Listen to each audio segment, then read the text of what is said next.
আজকের রেসিপি ডিমের তড়কা ডাল। এজন্য হাফ কাপ মুগ ডাল ও হাফ কাপ মসুর ডাল ভালো করে ধুয়ে কড়াইতে উঠিয়ে নিয়েছি। দিয়ে দিচ্ছি হাফ চা চামচ করে আদার পেস্ট আর রসুনের পেস্ট।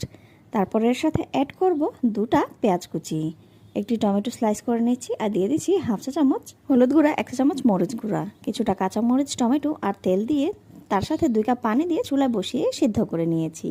দিয়ে দিচ্ছি পরিমাণ মতো লবণ, ধনিয়ার গুঁড়া আর গরম মশলার গুঁড়া। এদিকে একটি সিদ্ধ ডিমকে এভাবে ছুরি দিয়ে স্লাইস করে কেটে নিয়েছি। চুলায় দিয়ে দিচ্ছি পেঁয়াজ আর রসুন কুচি, এগুলোকে ভালো করে একটু ভেজে নেব। এর মধ্যে কুচি করে ডিমটাকেও দিয়ে কিছুটা ভেজে নেব। ভেজে নেওয়া হয়ে গেলে হলুদ আর মরিচের গুঁড়া দিয়ে আরও কিছুক্ষণ ভাজবো, তাহলে সুন্দর একটি কালার চলে আসবে। এখন সেদ্ধ ডালের উপর এই বাগারটা দিয়ে দেব। দেখতে পাচ্ছেন এর জন্য অসাধারণ একটি কালার চলে এসেছে। দিয়ে দিচ্ছি কয়েকটা কাঁচামরিচ, ধনিয়া পাতা কুচি। এখন এগুলো দিয়ে ভালো করে আবার কিছুক্ষণ নেড়েচেড়ে নেব। যে কোনো কিছুর সাথে এই ডিমের ডাল তড়কাটা আপনি পরিবেশন করতে পারবেন। বন্ধুরা, ভিডিওটি ভালো লাগলে অবশ্যই আমার চ্যানেলটি সাবস্ক্রাইব করবে আর লাইক কমেন্ট শেয়ার করতে কিন্তু ভুলবে না। নেক্সট ভিডিও দেখার আমন্ত্রণ রইল।